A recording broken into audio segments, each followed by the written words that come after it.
Dieu dit, je mets devant toi la vie et la mort et je te donne le droit de choisir. C'est bon d'écouter ce que disent les autres. Mais vous devez quand même être capable de choisir ce que vous voulez faire. Restez avec nous dans Jouissez de votre vie.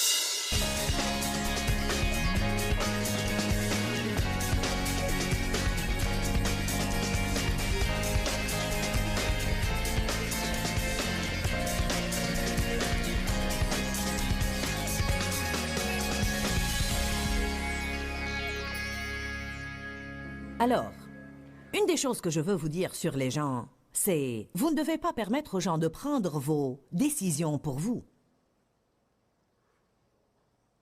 Vous ne devez pas permettre aux gens de vous contrôler et de vous manipuler. Nous devons trouver l'équilibre entre le passage qui dit « Ne vivez pas pour vous complaire en vous-même, mais vivez pour complaire aux autres. » Et le passage qui dit « Ne cherchez pas à plaire aux hommes. » Alors c'est comme... Vous devez savoir comment dispenser la parole de la vérité, car si vous ne le faites pas, vous allez croire que la parole dit des choses adverses, ce qui n'est pas le cas. Alors j'aimerais que nous commencions par lire Jean chapitre 12, verset 42.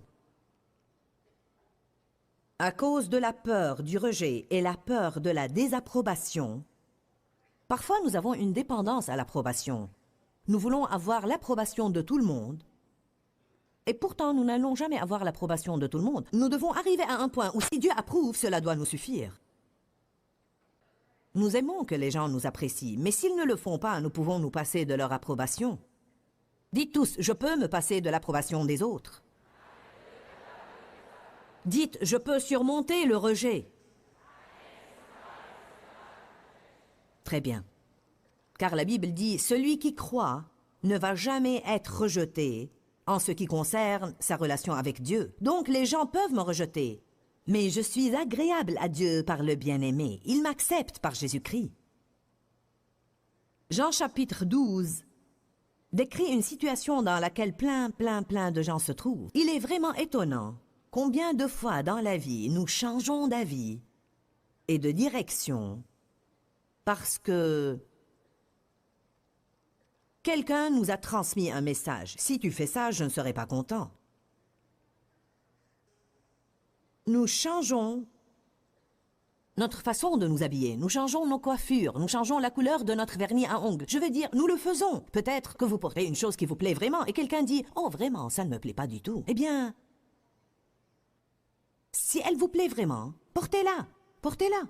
Personnellement, je n'aime pas du tout le vernis à ongles verts et le vernis à ongles bleus, mais... ma fille en met, ma petite fille en met, ma belle-fille en met, et c'est leur affaire. Vous savez, ce n'est pas à moi de me soucier de la couleur de leur vernis à ongles. Dans notre famille, nous sommes vraiment opiniâtres et nous exprimons nos opinions très librement. Mais nous avons tous appris. Ce n'est pas que nous ne nous écoutons pas les uns les autres. Je dois m'habiller pour plaire à mon mari, mais je ne dois pas m'habiller pour plaire à mes enfants. Maintenant, ma secrétaire s'habille pour me plaire, comme nous l'avons découvert la veille. Je taquine. Nous portions une boîte d'accessoires ce matin. C'est du matériel dont je me sers pour des illustrations. Elle a dit, peut-être qu'il faut mettre la tenue de Moïse dans la boîte d'accessoires. Romaine, lève-toi pour qu'il voit comme tu es charmante. Voyez comme elle est charmante. Voyez?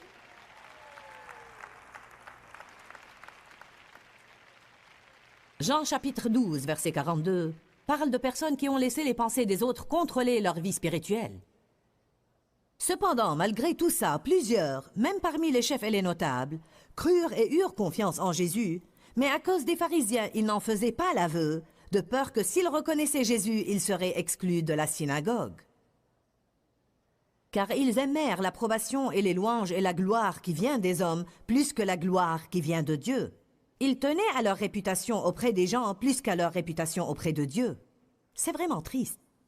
Personne ne peut dire combien de personnes. Peut-être que Dieu vous guide même à aller à une église autre que l'église dans laquelle vous êtes. Mais vous savez que vous allez susciter la désapprobation si vous le faites. Alors vous restez là où vous n'êtes pas nourri et où vous ne vous épanouissez pas parce que vous voulez que les gens soient contents de vous. Bien que nous ayons eu des tas de gens qui ont été remplis du Saint-Esprit là ce matin, il y avait probablement certains qui ne voulaient pas se lever parce qu'ils avaient peur en rentrant à la maison de susciter le rejet ou les critiques. Je veux vous implorer aujourd'hui pour que vous puissiez jouir de votre vie. Prenez la décision d'arrêter de laisser les autres prendre vos décisions à votre place. Je ne parle pas de rébellion. Je ne parle pas d'anarchie et je ne parle pas d'une quelconque attitude où vous n'allez écouter personne. Mais voilà l'équilibre. Si vous savez que ce que les gens essayent de vous demander de faire est contre la volonté de Dieu pour vous, vous devez vous accorder avec Dieu et non avec les gens. Vous avez un droit d'être libre, acheté avec le sang. Dieu dit, je mets devant toi la vie et la mort et je te donne le droit de choisir. C'est bon d'écouter ce que disent les autres. Mais vous devez quand même être capable de choisir ce que vous voulez faire. J'ai appris ça dans ma vie. Si vous devez me contrôler pour que vous acceptiez que je sois votre ami, vous êtes alors de mauvais amis. Et je ne veux pas de votre amitié.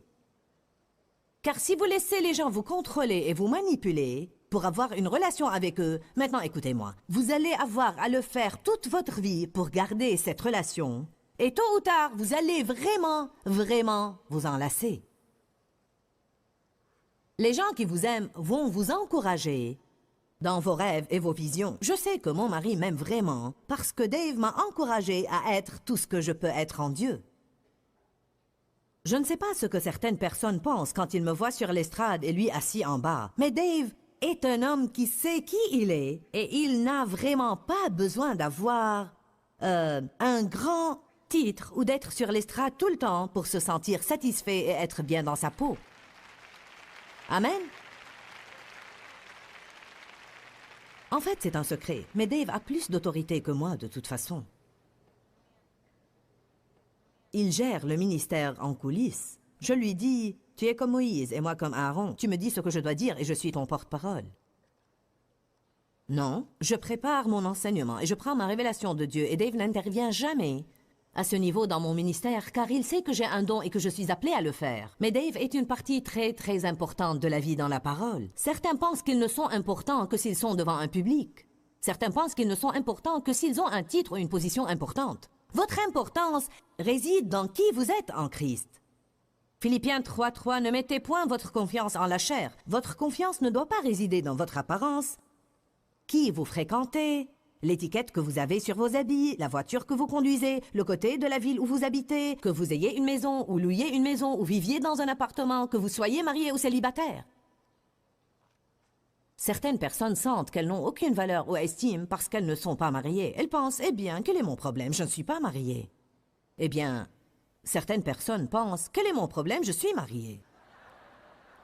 Je dis, contentez-vous de ce que vous avez. Galates 1:10.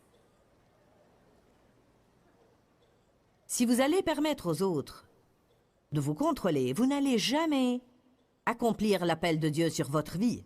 Je peux vous le garantir. Car quel que soit votre appel, quelqu'un ne va pas l'apprécier. Il y aura toujours des gens qui vont vouloir que vous fassiez des choses que vous n'êtes pas appelé à faire, et des gens qui ne vont pas vouloir que vous fassiez ce que vous êtes appelé à faire. M'avez-vous entendu?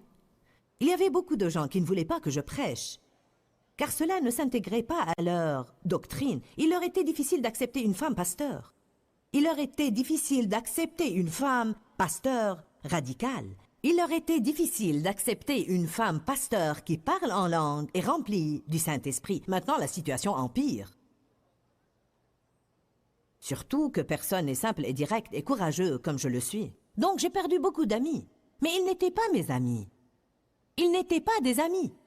Vous devez vous rendre compte que si vous avez tendance à vouloir manipuler et contrôler vos amis, vous êtes alors de mauvais amis si vous devez contrôler toutes les personnes avec lesquelles vous avez une relation.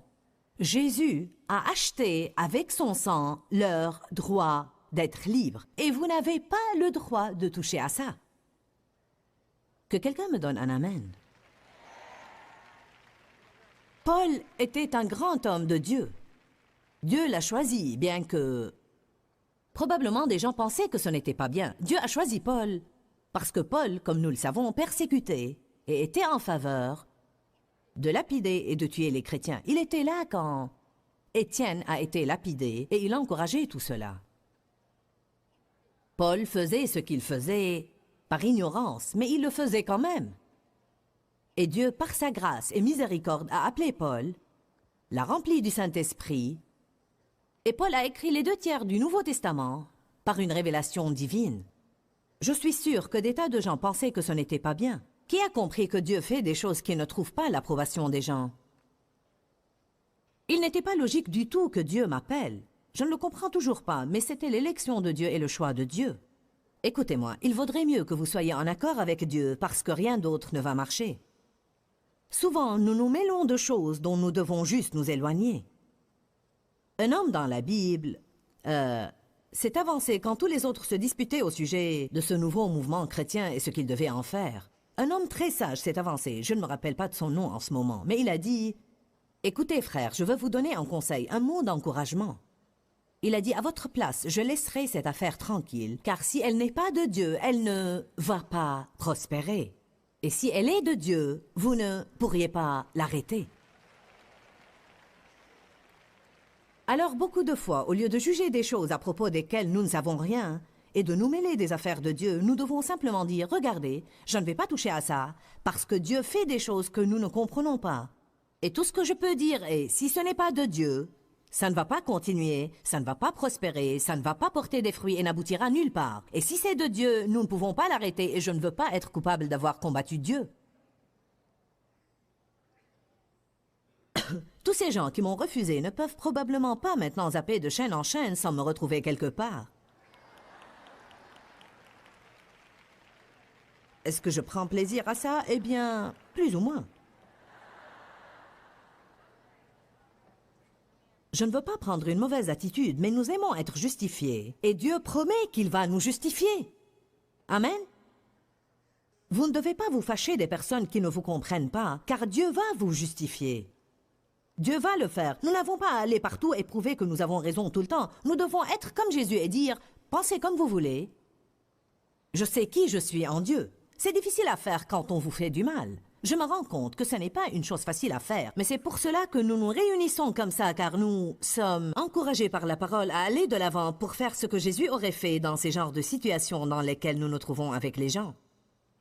Galates 1, verset 10, Paul a dit « Maintenant, est-ce la faveur des hommes que je désire ou la faveur de Dieu ?» Je crois que nous devons tous nous poser cette question ce matin. Alors dites-la à voix haute avec moi. Dites « Est-ce que je désire la faveur des hommes ou bien la faveur de Dieu ?»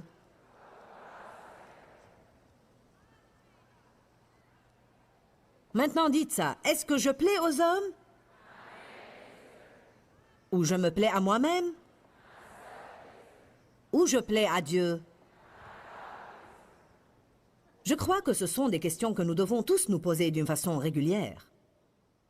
Combien d'entre vous se sont trouvés dans une situation où ils se sont laissés contrôler ou manipuler par quelqu'un d'autre? Combien n'ont pas aimé ça? Savez-vous une chose? Parfois nous nous fâchons de celui qui nous contrôle, mais nous sommes aussi coupables que lui. Parce que le monde est plein de gens qui vont vous contrôler si vous le leur permettez. Mon fils aîné David a une très forte personnalité, tout à fait comme moi. Notre fils aîné David, pas seulement le mien, le nôtre. Voyez, les colériques disent toujours « le mien, moi, mon ». Nous avons cette forte personnalité. Notre fils aîné David a une personnalité tout à fait comme moi, et même une personnalité un petit peu plus forte que la mienne, si seulement vous pouvez le croire. Pourtant, il est sous mon autorité, alors nous avons croisé le fer plusieurs fois. Et les gens ayant cette forte personnalité, aussi longtemps qu'ils vont vivre, vont toujours avoir tendance à vouloir prendre le contrôle de choses qu'ils n'ont pas le droit de contrôler. C'est juste une chose que vous devez remédier d'une façon régulière et essayer de vous maîtriser à ce niveau. Tout à fait comme une personne qui est vraiment résignée et qui va toujours être tentée à ne pas s'occuper de choses dont elle doit s'occuper. La personne qui est trop bruyante n'est guère plus coupable que la personne qui est trop silencieuse. C'est que nous avons des défauts que tout le monde remarque bien plus que ceux de la personne qui a des défauts silencieux.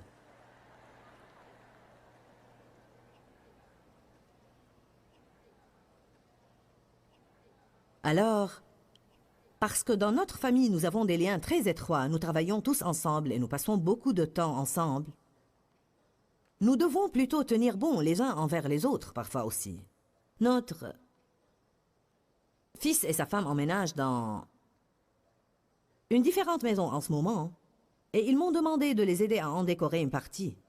Mais ils veulent que je les aide, mais ils veulent que je ne fasse pas toute la chose. Ils ont choisi une couleur pour le mur de leur chambre que je ne peux pas supporter et acheté un dessus de lit qui ne me plaît pas. Alors, j'ai essayé de les pousser à le changer et mon fils m'a dit « Maman, ce dessus de lit nous plaît. Nous aimons cette peinture. Nous voulons que tu nous aides, mais nous n'allons pas te laisser nous contrôler. » Il y a des moments où moi aussi je suis obligée de lui dire cela quand il essaye de prendre le contrôle des choses. Je dois lui dire « David, rappelle-toi sous l'autorité de qui tu es ici, et alors il arrête. Ce n'est pas mal. » Parfois Dave doit me dire « Si je vais trop loin, Dave va normalement m'appeler femme. Je ne suis plus Joyce ou chérie ou mon chou ou mon amour. Maintenant je deviens femme et je sais que je dois dire « D'accord. » Alléluia. Mais savez-vous quoi? Je crois, maintenant écoutez-moi, je crois que vous avancez vraiment sur la voie de la maturité spirituelle quand vous pouvez vraiment vous connaître vous-même. Connaître vos points forts, connaître vos points faibles, être capable de les admettre à vous-même et aux personnes avec lesquelles vous avez une relation, et même leur permettre de vous aider à vous tenir en main sans être offensés quand ils le font. Également, je crois en fait, je veux dire, je connais beaucoup de gens, comme ma fille. Elle est mariée à un homme qui est vraiment, vraiment, vraiment tranquille. Il est ce dont Cindy avait besoin. Car, vous savez, quelqu'un d'autre que Steve l'aurait tué aujourd'hui. Quand elle lançait des trucs, à l'époque où elle avait ses accès de colère et qu'elle lançait des trucs, sa façon de traiter avec elle, il pense qu'elle est drôle. Alors cela renverse plutôt toute la situation. Un jour, j'ai dit, « Steve, comment as-tu traité avec la colère de Cindy pendant les années où elle essayait de les surmonter ?» Il a dit, « Elle est comme un divertissement pour moi. » Voyez, beaucoup de ces choses qu'elle fait est si tirée par les cheveux et différent pour lui qu'il pense que c'est amusant. Alors, nous avions acheté une quantité de ces gardiens de télé qui sont des appareils qui enlèvent le langage grossier des films sous-titrés et nous les offrions en guise de prix dans un des banquets de nos employés. Et Steve savait comment les installer, car il avait installé les nôtres et les siens. Je lui ai dit, « Steve, monte ici et dis aux gens comment les installer. » Et il est monté et les a regardés et a dit, « Lisez les instructions. » Et il a regagné sa place et s'est assis. Steve est vraiment, vraiment exceptionnel. Je veux dire, il est drôle parfois, mais il est tellement, tellement accommodant. L'autre jour, je lui ai dit, « Steve, te sens-tu jamais autre chose que complètement stable? » Il a dit, « Parfois je me fatigue. » J'ai dit, « Je veux dire émotionnellement. As-tu jamais besoin qu'on te laisse tranquille? Te mets-tu jamais en colère? Sens-tu jamais que tu dois t'éloigner de tout le monde? » Il m'a dit, « Eh bien, parfois, après un voyage, j'aime rester seul pour quelques heures. Mais autre que ça, non, je me sens tout à fait le même tout le temps. J'ai une envie de dire, Dieu, c'est complètement injuste. » Je vous le dis, nous sommes faits différemment. Une des raisons pour lesquelles les gens ne s'entendent pas, c'est que nous ne comprenons pas cela. Si vous comprenez aujourd'hui que vous n'allez jamais comprendre les autres personnes, vous allez être plus avancé quand vous sortez d'ici sur la voie de relations meilleures. Comprenez que si nous étions tous pareils, notre société serait pareille à un cauchemar. Nous avons besoin des différences car Dieu nous met tous ensemble pour constituer un corps. Si mon corps n'avait rien que des bras, quel genre de désastre serais-je? Ou si mon corps n'avait rien que des nez, pensez comme j'aurais l'air bizarre aujourd'hui. Nous avons tous des fonctions différentes dans le corps et nous ne nous ressemblons pas. Nous avons des capacités et des aptitudes différentes. Et ce que nous devons faire, c'est d'apprendre à nous accepter les uns les autres tels que nous sommes, profiter des points forts de chacun, mais nous encourager les uns les autres dans nos faiblesses. Eh bien, il y aura probablement des moments où Cindy doit toujours demander à Steve d'agir, peut-être plus rapidement qu'il n'est en train de le faire en ce moment. Ou peut-être qu'il y aura des moments où elle veut qu'il fasse une chose et elle doit lui dire « Steve, tu dois être un peu plus agressif là. Vas-y, fais ça. » Il va y avoir des moments où il va avoir à dire « Cindy, tu dois te calmer un petit peu. » Il va y avoir des moments avec Dave et moi où il va me dire « tu bouges un peu trop vite » et il va y avoir des moments où je vais lui dire « tu bouges un peu trop lentement ». Il m'a dit une fois « tu devances toujours Dieu ». J'ai dit « oui, et tu es 10 000 derrière lui. Si Dieu veut que tu fasses une chose, il devrait allumer un feu de jardin en dessous de toi. » Dave a dit qu'il sentait comme si j'étais un attelage de chevaux sauvages et qu'il en tenait les rênes et essayait de me maintenir en place. Qui est marié à quelqu'un qui est différent de lui? Votre façon de vous entendre n'est-elle pas drôle? C'est pour ça que vous avez besoin du Saint-Esprit. Nous avons parlé de comment traiter avec les gens et avec la vie. Et nous devons vraiment apprendre à traiter avec les deux parce que les gens sont partout et la vie se produit. Nous avons enseigné sur 10 façons ou attitudes que nous pouvons adopter en traitant avec les gens et qui vont vraiment nous aider à jouir de notre vie et ne pas être bouleversés par chaque chose bouleversante qui arrive. M'avez-vous entendu? Vous pouvez avoir des choses bouleversantes qui arrivent. Vous pouvez même avoir des personnes bouleversantes dans votre vie et pourtant ne pas être bouleversés. Nous nous demandons si souvent « Pourquoi cette personne est-elle dans ma vie ?» Et parfois ces personnes qui sont difficiles à vivre et difficiles à s'entendre avec sont précisément les outils dont Dieu se sert pour nous changer et développer un caractère pieux dans notre vie. Parfois vous sentez comme si une personne est un papier de verre pour vous. Mais rappelez-vous simplement qu'elle est en train de vous polir et de vous amener à un point où Dieu peut se servir de vous et faire pour vous ce qu'il avait l'intention de faire pour vous depuis. Pourquoi, Seigneur, pourquoi? Dans ce livret, Joyce Meyer nous enseigne à travers la parole comment être délivré de la confusion. Pour obtenir ce livret gratuitement, écrivez-nous à Joyce Meyer, boîte postale 40095-6300 Larnaca, Chypre. Ou bien visitez notre site web www.joycemeyer.org/fr.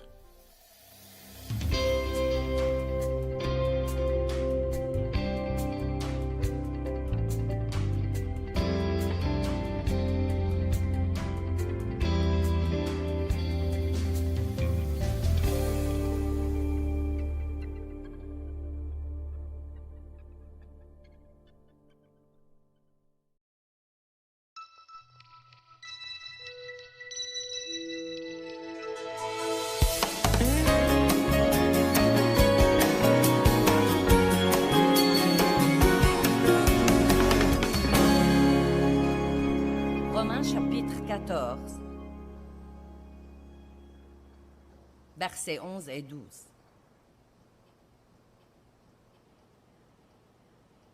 Car il est écrit, « Aussi vrai que je vis, dit le Seigneur, tout genou fléchira devant moi, et toute langue rendra gloire à Dieu, reconnaîtra son honneur et le louera. » Or, tout genou veut dire que même ceux qui ne croient pas maintenant s'agenouilleront un jour. Et ce sera un moment passionnant, n'est-ce pas? Eh bien, du moins, il le sera pour nous. Je ne sais pas à quel point ce sera passionnant pour les gens qui ont passé toute leur vie à ne pas croire. Ou d'ailleurs, même les gens qui disent qu'ils croient, mais qui ont passé leur vie à faire des compromis. Regardons le verset d'après. Ainsi, chacun de nous rendra compte pour lui-même, donnera une réponse en ce qui concerne le jugement à Dieu. Maintenant, regardons ce verset sérieusement pour une minute. Aussi nombreuses que soient nos années ici-bas, nos distractions et aussi grandes qu'elles soient, le jour viendra où chacun de nous comparaîtra devant Dieu et rendra compte de sa vie. Donc, si vous croyez que c'est dur de temps en temps de tenir fermement sa foi et de rester croyant dans le monde où l'on vit aujourd'hui, vous serez content quand ce jour viendra et que vous n'avez aucune raison d'avoir honte. Tous ceux qui croient ne viennent point en jugement, dit la Bible dans Jean chapitre 3, verset 18. Tous ceux qui croient. Je ne crois même pas que les choses pour lesquelles nous rendrons compte à Dieu comme croyants seront nécessairement « irai-je au ciel ou en enfer ?» Je crois que ce sera en grande partie quelque chose comme « Qu'avez-vous fait de votre temps? Qu'avez-vous fait de votre argent? Comment avez-vous traité les gens? Et avez-vous porté du bon fruit dans votre vie? Tout le monde aujourd'hui est occupé.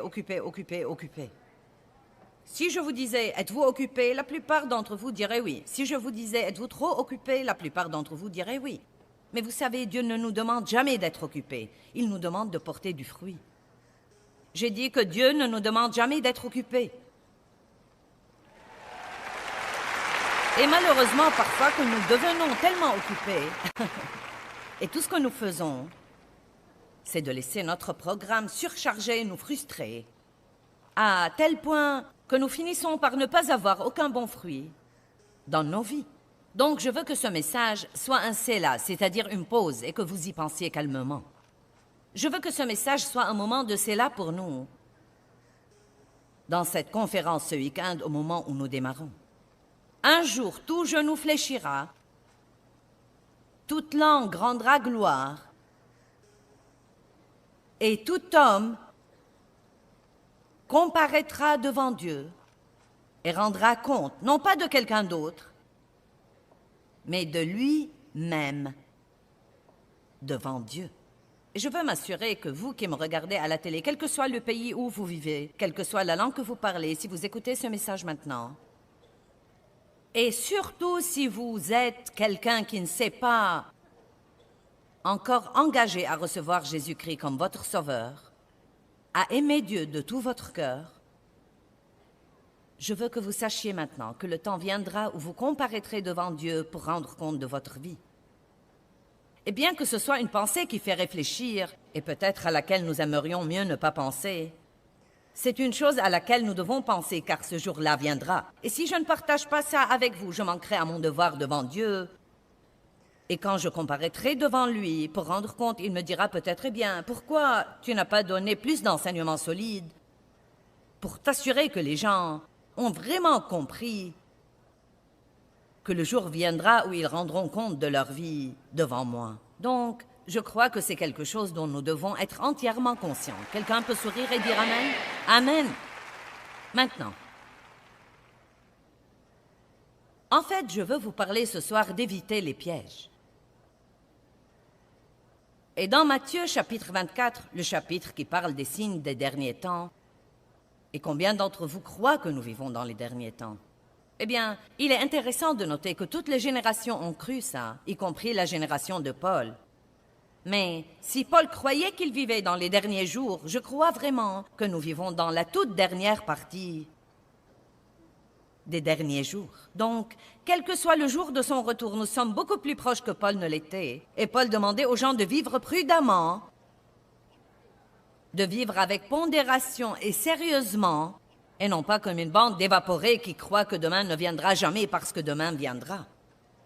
Et il leur demandait de faire attention à leur comportement et d'être des lumières dans un monde obscur. Et je ne crois pas que nous nous rendions compte parfois comme croyants au Christ. La Bible dit « Christ en vous, l'espérance de la gloire ». Eh bien, vous savez que comme croyants, vous êtes l'espérance de la gloire de Dieu? Allez, comprenez ça. J'ai dit que vous êtes l'espérance de Dieu pour avoir la gloire. Nous, les croyants à Jésus-Christ dans le monde entier, nous sommes les flambeaux. Nous sommes censés l'être dans un endroit obscur. Nous sommes le sel de la terre. Les croyants représentant Dieu sont ceux qui donnent la saveur à la vie.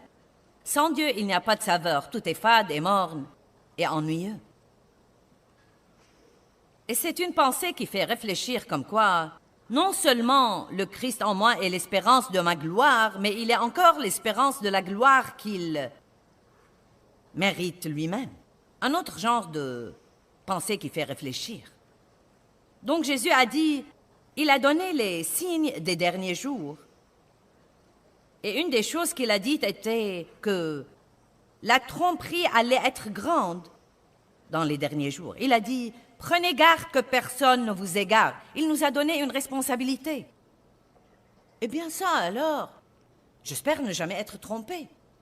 J'aimerais ne jamais être trompé. Non, nous ne devons pas avoir ce genre d'attitude passive.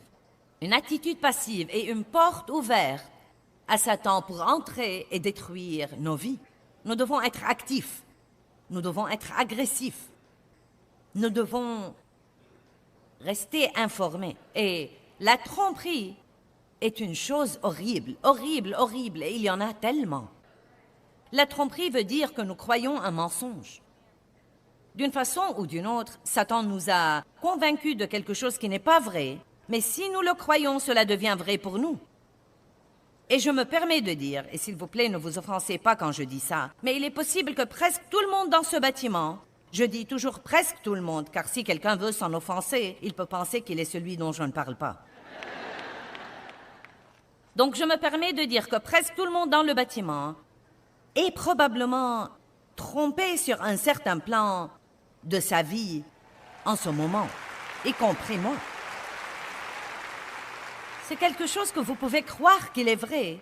Donc pour vous, c'est devenu votre réalité, bien que ce ne soit pas du tout vrai. Vous pensez peut-être que vous avez fait quelque chose d'impardonnable, mais ce n'est pas vrai. Cependant, si vous le croyez, vous ne recevrez jamais le pardon qui vous a déjà été donné, car nous recevons tout par la foi. Donc si Satan peut nous faire croire le mensonge, nous recevrons constamment de lui plutôt que de recevoir de Dieu, et nous nous y perdrons et nous ne saurons même pas ce qui ne va pas chez nous. Si vous croyez que vous n'êtes pas aimé, si vous vous attendez à être rejeté, c'est ce qui va vous arriver. Vous avez ouvert la porte à l'ennemi, et il entrera et détruira vos vies. La seule solution de la tromperie est, devinez quoi, la vérité. Je ne suis pas sûre que nous comprenons à quel point ce livre est précieux. J'aime porter ce livre devant le monde entier. Et j'aime penser aux millions de gens, peut-être en ce moment, qui regardent ce merveilleux livre. Des gens en Afrique, des gens en Inde, des gens en Asie, des gens en Europe, des gens dans le monde entier, les gens dans la région inexploitée de la jungle amazonienne, des gens dans les cabanes. Et je veux juste vous dire, ce livre est l'espérance pour le monde entier, la parole de Dieu. Jésus a dit, si vous demeurez dans ma parole, vous connaîtrez la vérité, et la vérité vous affranchira. Alléluia! Quelle chose géniale! C'était un des premiers versets que Dieu m'a fait comprendre en 1976 quand je suis devenue une chrétienne sérieuse. Je dis toujours quand je suis devenue une chrétienne sérieuse, car j'étais chrétienne longtemps avant de devenir une chrétienne sérieuse. Et je crois que je savais assez sur Jésus-Christ. Je comprenais le salut par la grâce. Je croyais vraiment que Jésus est mort pour mes péchés. Et je crois vraiment que si j'étais restée dans cette condition, je serais allée au ciel à ma mort. Mais j'aime toujours le dire comme ça. J'avais assez de Christ pour rester hors d'enfer, mais pas assez pour marcher dans la victoire. Donc laissez-moi vous demander, combien de Jésus voulez-vous dans votre vie? Voulez-vous assez pour l'échapper belle tous les jours et avec bon espoir vous faufiler au ciel par la porte de derrière? Ou voulez-vous vraiment être une lumière dans un monde obscur? Voulez-vous vraiment être utilisé? Voulez-vous porter du fruit? Voulez-vous être quelqu'un dont Dieu peut être fier? Vous savez ce que cela veut dire? Il y a deux chemins que nous pouvons prendre comme croyants, le chemin étroit et le chemin spacieux.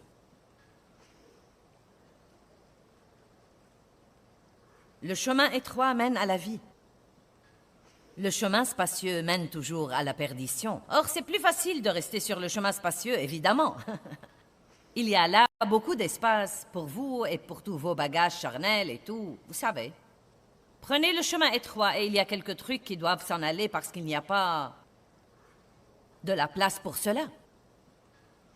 C'est si important, je crois vraiment que c'est si important que nous commencions à examiner sérieusement la façon dont nous vivons et ce que nous disons au monde et ce que l'Église dit au monde. Et nous devons, chacun de nous, nous assurer que nous faisons tout notre possible pour glorifier Dieu par nos vies tous les jours. Amen. Je ne sais pas trop pourquoi Dieu a choisi cet endroit pour que j'y prêche ce message. La dernière ville où j'étais, ils ont eu l'occasion d'écouter tout le week-end sur l'amour de Dieu, et la grâce de Dieu, et la miséricorde de Dieu, et le pardon de Dieu. et que Dieu les changera et qu'ils ne devraient pas s'embarquer dans les œuvres de la chair. Non, mais j'ai commencé cette conférence-là, j'ai dit, dans ce message, il ne s'agit que de vous.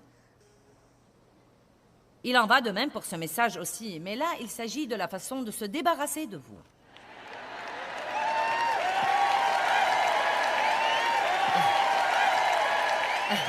Ce week-end, nous allons dire adieu à vous. Adieu, adieu.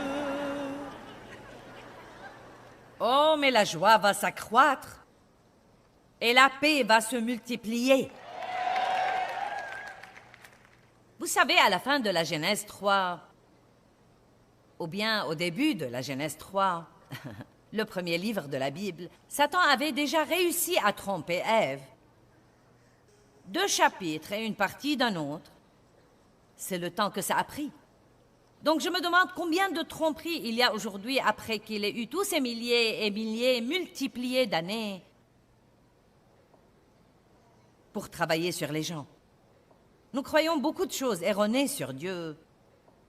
Beaucoup de gens croient que Dieu est la source de leurs problèmes. Eh bien Dieu, pourquoi m'as-tu fait ça? Pourquoi as-tu laissé ceci m'arriver? Ce n'est pas vrai. Mais vous n'allez jamais savoir la vérité sur Dieu, à moins que vous ne connaissiez son caractère, par sa parole. Eh bien, j'ai essayé de lire la Bible, Joyce, et je ne peux pas la comprendre. Non, non, non, non, non, non, non, non, non. D'abord, je ne crois pas que vous puissiez lire la Bible et la comprendre, à moins que vous ne receviez Christ par la puissance du Saint-Esprit, parce qu'il va vous donner la révélation. Mais vous pouvez commencer. Et comme vous commencez à lire, Dieu remplira votre vie et vous éclairera. Mais il y a trop de traductions de la Bible aujourd'hui qui la rendent facile à comprendre. Nul ne peut dire qu'il ne peut pas comprendre la Bible. Vous savez avec quoi j'ai commencé quand j'avais 20 ans? Vous savez ce que j'ai lu? La Bible illustrée pour enfants. Et il n'y a pas de honte à ça. Si vous ne pouvez pas la comprendre d'aucune façon, allez donc chercher la Bible illustrée pour enfants. Ou ma petite série Le Zoo de tous les jours. Commencez avec cette série qui a été écrite pour les enfants de 4 ans, d'accord? Mais ne dites pas « je ne peux pas comprendre la Bible », car c'est une excuse pour ne jamais la lire. La Bible est le livre le plus merveilleux dans le monde entier. Apocalypse 12 nous enseigne que Satan est le trompeur, le grand trompeur qui ne fait que tromper. Le mot tromperie, si vous l'étudiez dans le dictionnaire grec, veut dire tricher, tromper, leurrer. Ça veut dire donner une impression erronée. Et j'ai pensé, brièvement, aux innombrables impressions erronées qu'il y a dans le monde aujourd'hui. Qu'est-ce qui arriverait si toutes les apparences étaient retirées de toutes choses? Je me demande quel genre de laideur nous aurions. Combien de publicités qui promettent d'être votre solution à tout et ne sont en fait que des impressions erronées. Combien de personnes donnent une impression erronée? Même combien de gens religieux donnent une impression erronée? Ils agissent très religieusement et pieusement quand ils sont avec leurs prétendus saints religieux amis, mais à la maison, derrière les portes fermées, ils sont un cauchemar et une terreur. Mais quand ce jour viendra et que nous comparaîtrons devant Dieu pour rendre compte de nous-mêmes, je crois que nous nous tiendrons là, dépouillés de notre masque. Donc cela veut peut-être dire qu'il est temps de nous examiner sérieusement. Et vous savez, en 1976, quand Dieu a vraiment touché ma vie et que j'avais assez de religion et que je n'avais aucune victoire dans ma vie, c'est à ce moment-là que j'ai commencé une relation sérieuse avec Dieu. Une des premières choses qui me sont arrivées était que Dieu a commencé à m'amener à m'examiner sérieusement. Il était temps pour moi d'arrêter d'attribuer aux autres la responsabilité de mes problèmes, de prendre la responsabilité de ma vie et de mon comportement, d'arrêter d'attribuer à mon passé la responsabilité de mon mauvais comportement et de prendre la décision qu'il était temps de grandir. J'ai dit à Matt Redman ce soir, « Nous n'aurons peut-être pas beaucoup de rire ce week-end. » Il m'a dit, « Oh, tu dis toujours ça, mais tu finis par faire rire les gens. Vous savez quoi? J'espère que vous aimerez ce message, avec ou sans rire, mais dans les deux cas, nous devons avoir certains de ces messages plus fort, plus solide. Vous savez, Jésus disait de temps en temps, solennellement je vous dis. Et ce n'est pas une si mauvaise chose non plus.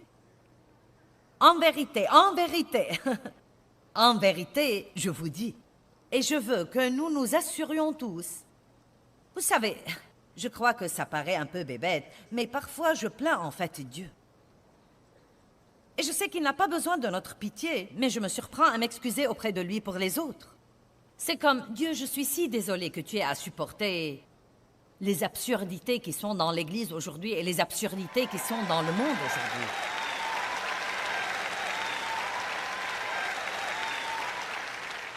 Et vous savez quoi? Le monde est un gâchis.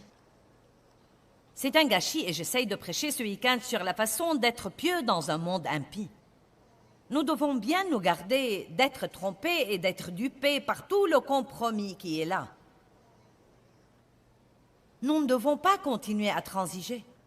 Nous devons savoir ce que nous croyons et être préparés à tenir fermement à ce que nous croyons et pour ce que nous croyons, même si cela veut dire que nous devons souffrir pour cela parfois. Et la souffrance n'est pas un mot très populaire dans l'Église des temps modernes. Non, mais vous risquez d'être lapidé si vous prêchez la souffrance. Mais Jésus a dit, il vaut mieux souffrir pour la justice que souffrir pour le péché. Amen.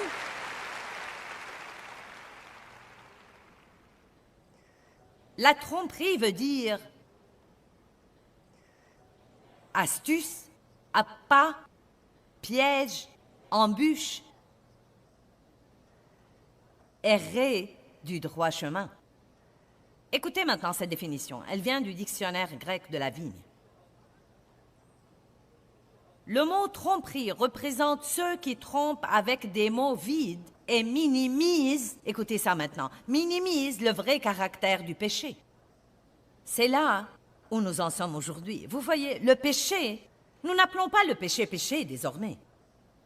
Il est maintenant notre dépendance, notre esclavage, notre problème, notre complexe, la chose contre laquelle nous luttons, ou la chose la plus ridicule qu'il est maintenant devenu, c'est notre droit.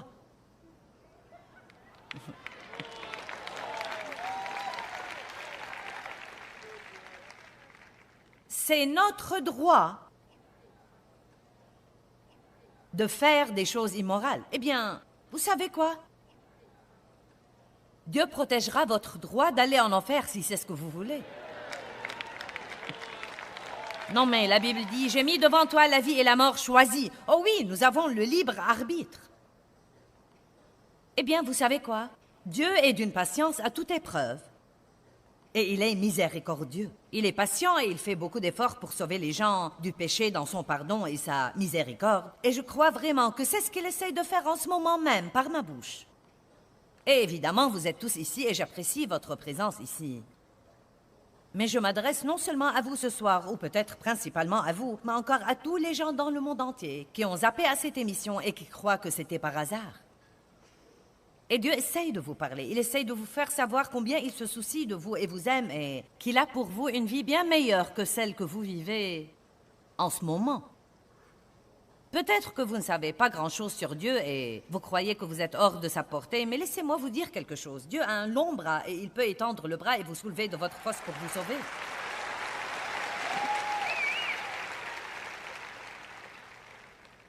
Mais le mot « se repentir » veut tout d'abord dire que nous devons regretter nos péchés, non pas nos oups, nos complexes, nos dépendances, nos esclavages, les choses contre lesquelles nous luttons, mais nous devons regretter nos péchés.